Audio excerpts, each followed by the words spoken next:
Thích là tôi có trời tồn đây có ở kia của môi lông rất là nó cái mình nói về tiền ra tiền sạch tàu thì là mình ra để cho mình có để của mình tôi sẽ ra thiết kế và tôi sẽ thiết kế và tôi sẽ giải ở vấn đề sao rồi nó cũng sẽ chọn thiết là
nhớ dòng dòng xe à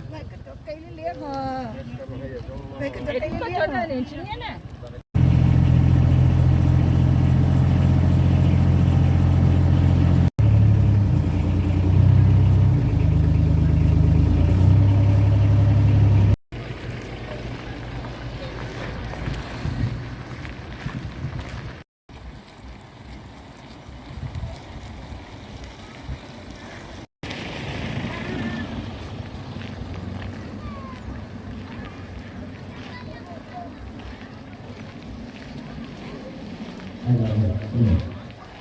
Hello.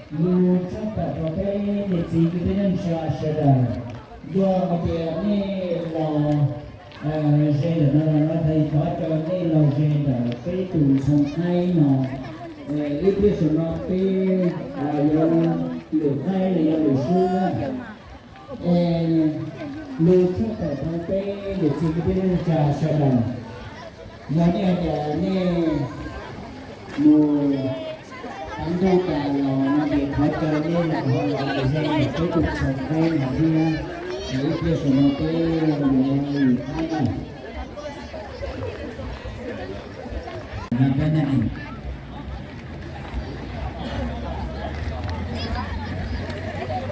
thì khó chơi cái xe này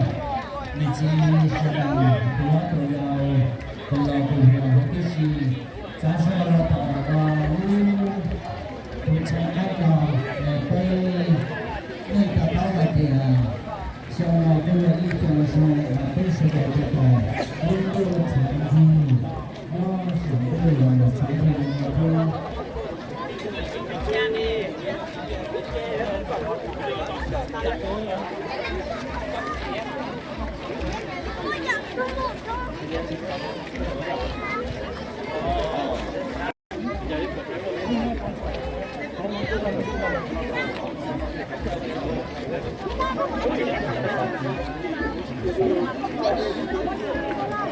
Như lại ra muốn là bà cản ra là gì bố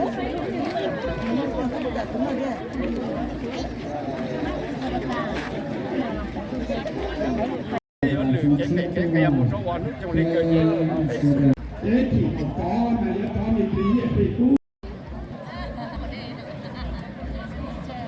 cái người ta nên sẽ là con cái là màu xinh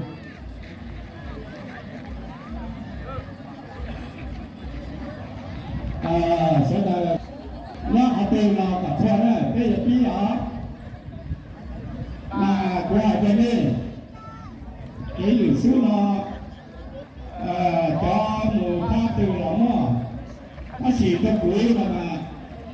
cái lửa cái nhóm lửa cái kia sự thật sự cha một con nước thì cầu để cái nhóm khác để cái nhóm nào đó cái gì lò nó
chỉ có là ai cùng lên người ta đâu, hay là cả tao.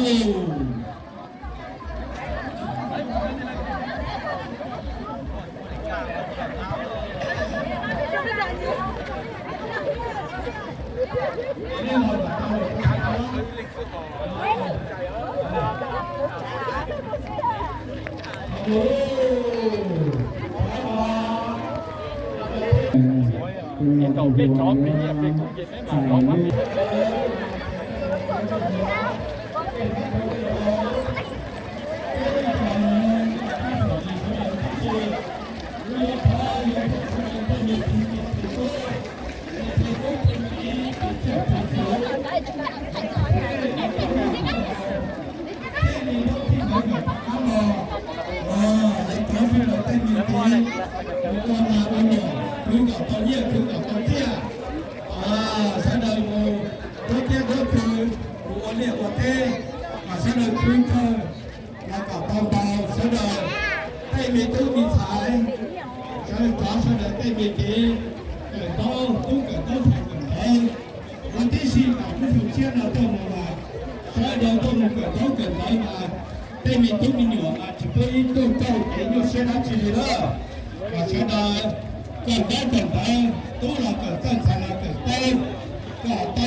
Sợ đời mà lo nhớ cả nhớ hú lô, lo nhớ đời nhớ đồ, ít xem đồ ít thì đồ nào mà tê nào cả bao nhiêu chuyện chỉ có ai tụ đi ra đâu.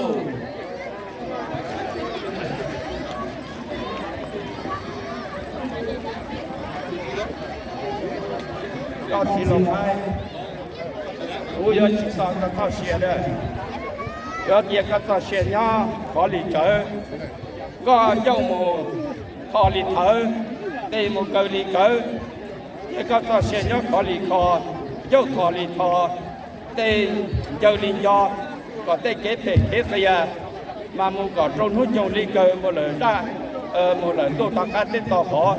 Tôi này chỉ phun to gì nữa, chỉ phun còn to tua, mà có chó đây cũng thể mong cho mấy sự đấy giòn này đó.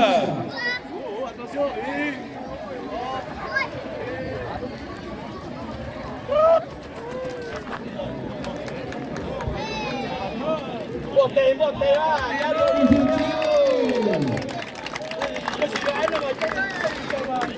chơi nữa.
Bây giờ tao cây lên tao rồi.